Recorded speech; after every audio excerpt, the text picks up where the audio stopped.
down there. Oh, got some more friends.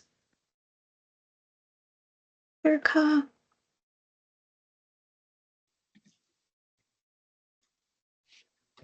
So just before we start today, I do want to acknowledge that we have SSA attendees joining us from across the province. And these lands reach the treaties covered, the lands covered by treaties 2, 4, 6, 8, and 10. The traditional lands of the Cree, Dakota, Dene, Lakota, Nakota, and Saulteaux people, as well as the homeland of the Métis. So just a brief overview of what we're going to cover today, just a very easy welcome. I would like to introduce to you Amy Shipley. She's here on behalf of SAS Sport. She's the Participation in Sport lead to give us an overview of the Saskatchewan Sport Adaptive grants that are available as some of your clubs start to look at adding programming. And then I'll just do a very, very brief review of our special project funding. And we will have time at the end for you as well to do some questions. All right, Amy, if you would like to introduce yourself any more than that, and then this is set up for you as well.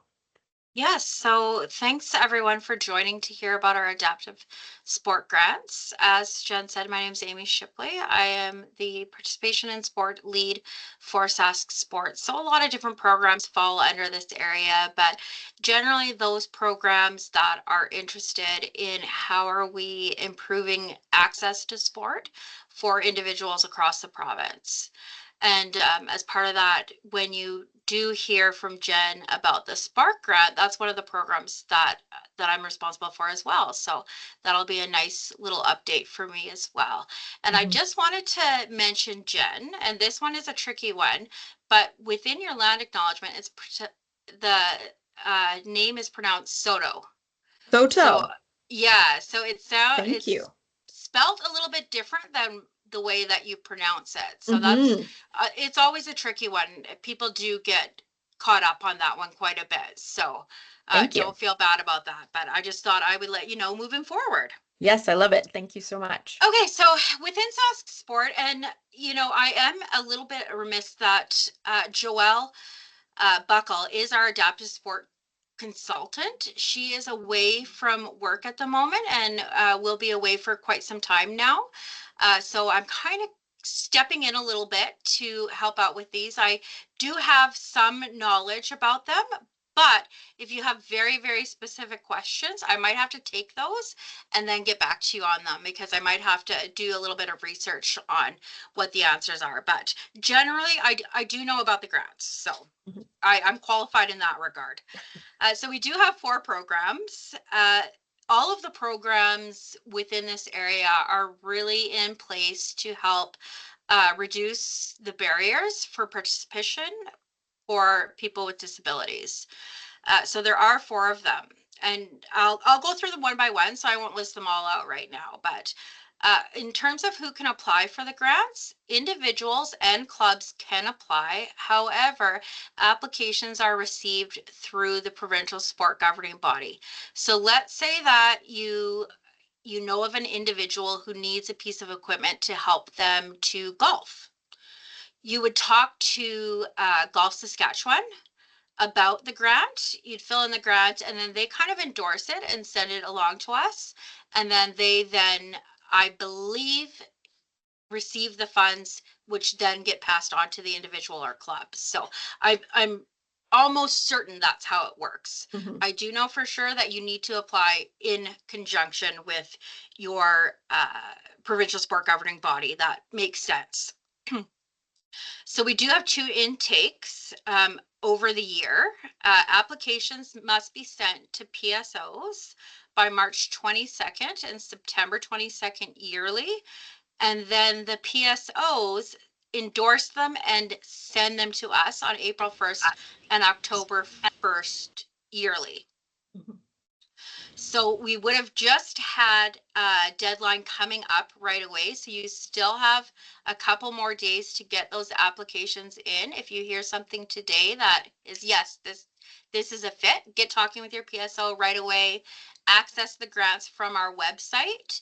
And I believe on the screen, those are live links. However, you might not be able to get them through the presentation. If you just go to our SAS Sport website and in the search bar, type in adaptive grants and they'll pop up for you. Mm-hmm. So you'll be able to find it quite easily that way by just visiting our Sask Sport website. So if you can go to the next one there, Jen. So the first one that I wanted to mention is about the Adaptive Sport Equipment Grant. So this grant here is just what it says. It is for individuals or clubs to purchase equipment that will help individuals who are experiencing a disability to participate in sport. So with this one, we want to increase access to equipment across the province. We want to make sure that individuals who need equipment can participate in their sport. And we want to increase the number of individuals with disabilities who are participating in sport. So those are our outcomes. In terms of how much funding can be requested, you can request 100% of the cost for that equipment that you need either for your club. You may need a series of purchases for, maybe it's chairs, maybe it's different implements to access places. There's a lot of different things over the past that have been requested through the equipment grant. I believe even there was some like trailer requests to haul equipment and things like that. So there's a lot of things that you can apply for. And you can apply for 100% of that cost. However, it doesn't necessarily mean that you will be granted 100% of it. It really does depend on, for that particular intake, how much money we have available to grant out. So yearly, we have an amount set up for this grant, and we split it between 2 different intake times and then grant out based on what's available. So if we have a lot of requests, we try to do our best to meet the needs of everyone, but sometimes it won't be up to a full 100%. However, that is our goal, is to fully fund the equipment whenever possible. So some of the limitations, and you'll find those clearly stated within the grant guidelines, which can be found on our website. But I already talked about the limitations, just we can't always fund to 100%. The priority for the funding with this is to support equipment cost for organized development sports programs. So, we do understand that folks participate in sport recreationally, and we do accept some applications for equipment for recreational participation. However, the preference is given to those individuals participating in a structured, organized sport program. So if you need some accommodation for a bicycle because you're just love to bike around, you won't get as high a priority as someone who needs an accommodation for a bicycle for a cycling program, for instance. That's just a bit of an example of where the priorities go. Different eligible expenses, some of the examples, there's a lot of different things, like I said, that can be requested, but some that are maybe a little bit different that you might not necessarily think about as equipment is you can access the services of a sign language interpreter. So for someone who is deaf or hard of hearing and they need an interpreter to participate adequately in the sport, that can be requested through this grant.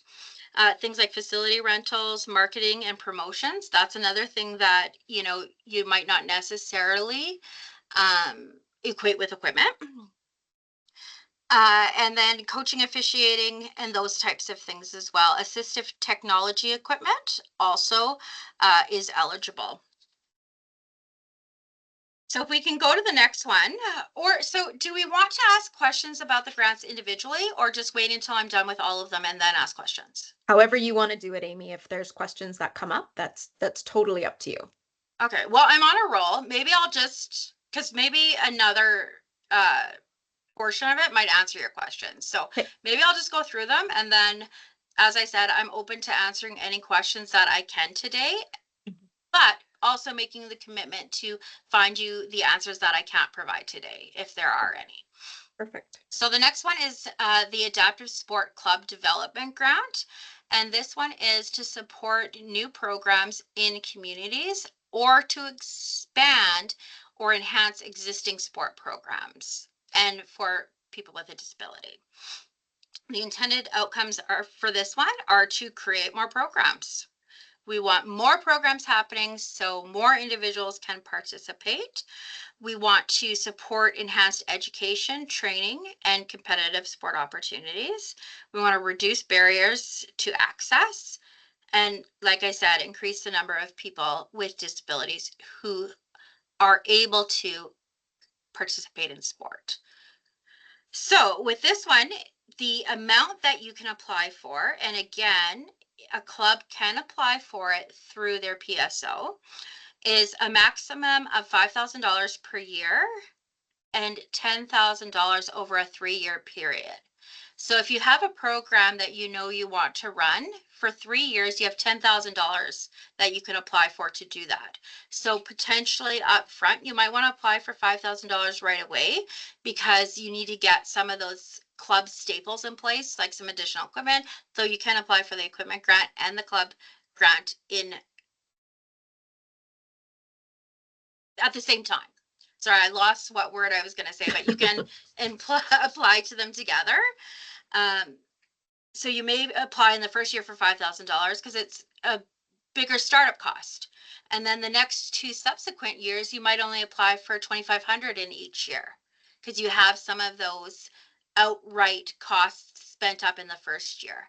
So just recall, you can't exceed $10,000 over a 3-year period. So you kind of, when applying for a grant in year 1, need to think about what you're going to be doing with that program moving forward so that you can have it funded throughout those 3 years. Different things that you can apply for with this one is facility rental, insurance, marketing and promotions, coaching, officiating, travel, uniforms, accessibility audits you can apply for with this club grant. So basically you can apply for those things that you need to start up a new program. You can apply for through this grant. So we'll go on to the next one. The next 2 grants are the grants that we have available for the deaf and hard of hearing. And these are similar to our other ones. So the first one we have is the accessibility grant. And this one is to provide sport programming for individuals who are deaf or hard of hearing. And the outcomes on this one is similar to all the other ones: reducing barriers, increasing participation, having opportunities available for individuals. It's for a maximum of $5,000 per year.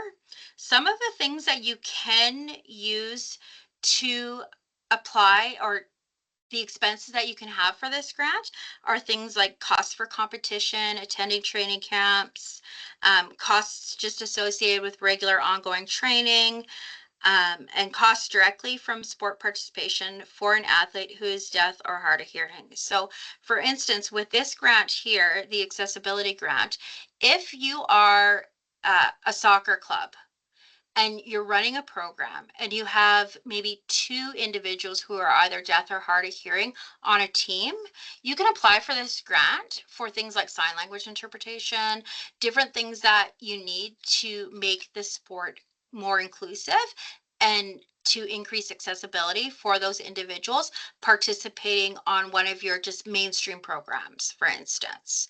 This is the grant that you would want to apply for.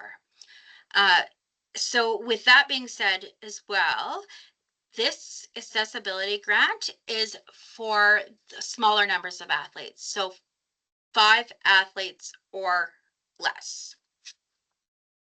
Or no, rather, sorry, I just lied. Just take what I just said about having 1 or 2 participants and apply it to the next grant.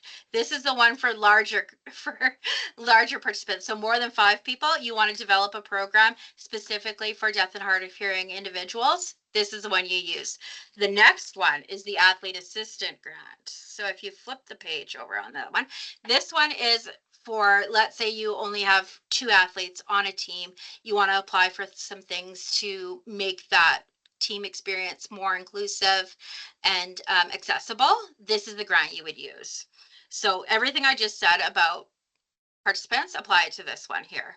So the intended outcomes for this particular grant is to fulfill the athlete's competition potential at the highest level, to increase access to training and competition opportunities, reduce barriers, and to work with Saskatchewan Deaf and Hard of Hearing Services and the Canadian Deaf Sports Association to identify deaf and hard of hearing athletes and connect them to the provincial sport organization of their desired sport.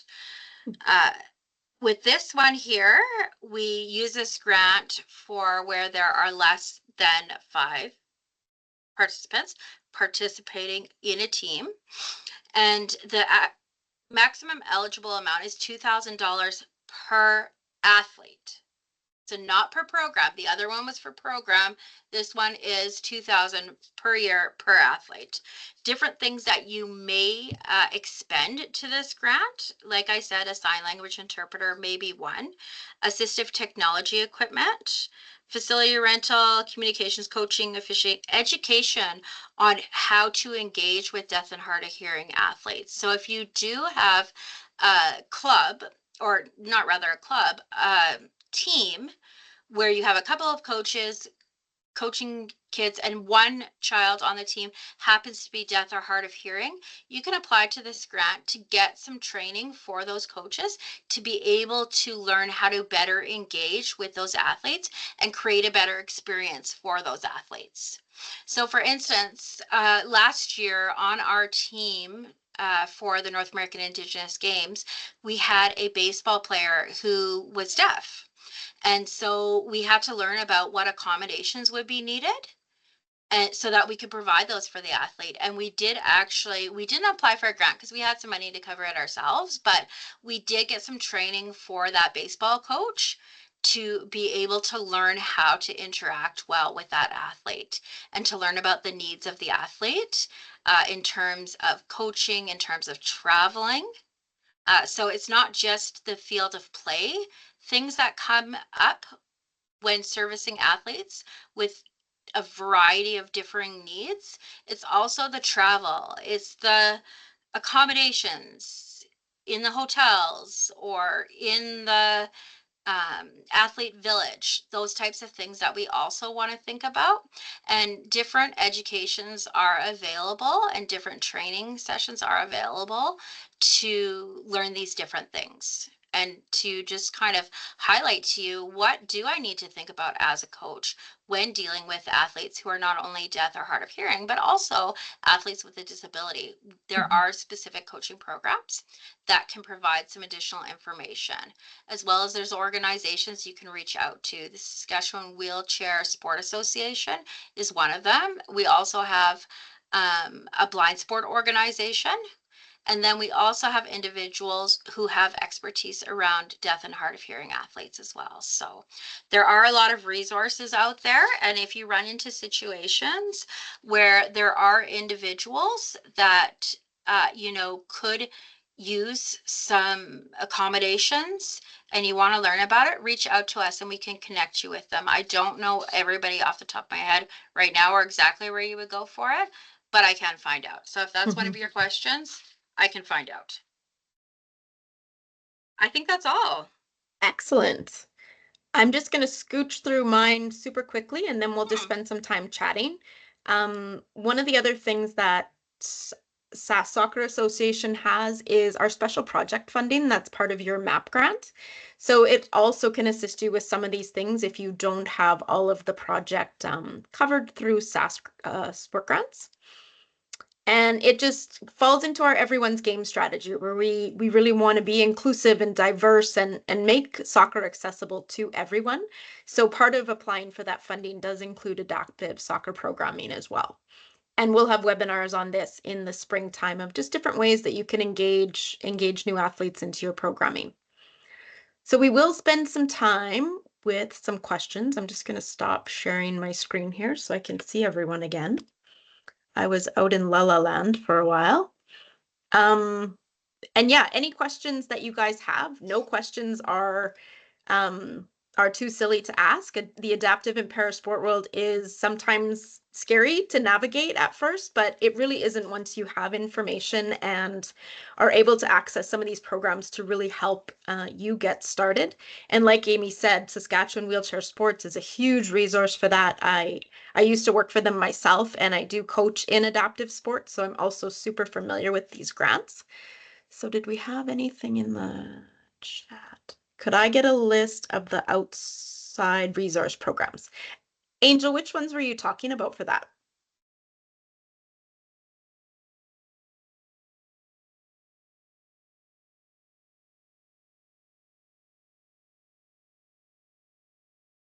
Like the various trainings?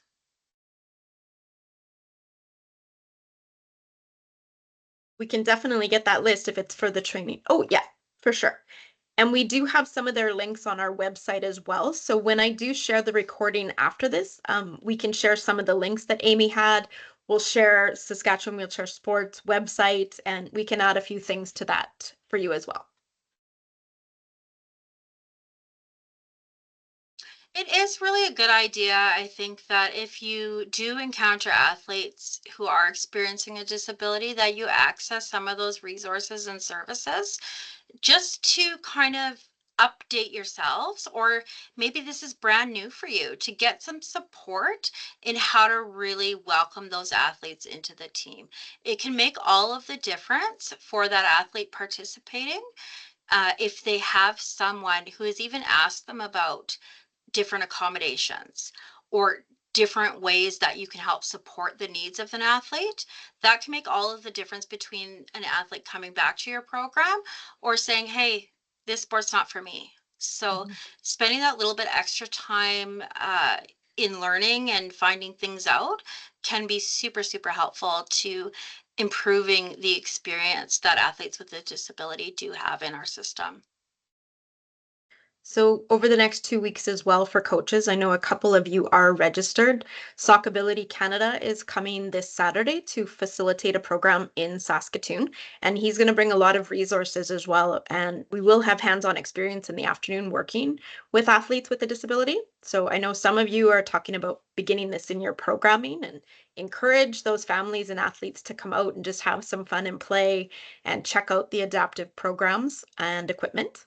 And then the following weekend is a power wheelchair event as well. We have the national team coach coming out. He's an assistant coach in the the ambulatory para program. So he'll be running the power wheelchair session and bringing information. And we do have 6 athletes already signed up to play this year. So it's very exciting. Oh, wow. I know. And then we will in October for all of you, we have a free course that you can take for coaching athletes with a disability. We are going to offset the cost of that, get you some PD points, and you're able to just dig into some of those things that Amy said, being more comfortable, the language that you use. And often it is a really big thing for someone with a disability to come out to an event. So the more welcoming, like she said, we can make that one encounter could be the make or break for them participating. And soccer having is that, so fun. oh, sorry, Jen, but having Nope. that education and that information from that coaching course, and I'm glad to hear that you're going to subsidize the participation for that, Jen, but having that information can make your experience coaching more comfortable and enjoyable as well, because you won't be thinking about, am I saying the wrong thing? Am I doing this right? You won't be second guessing yourself because you'll have some information and some facts to act as a basis for how you move forward with that relationship and that coaching environment. So I really would encourage individuals who may have athletes who have a disability. And we need to remember too that disabilities aren't always visible. I would encourage you to take this course. So I'm you just may going to have, stop the recording there in case yeah. people just want to chat.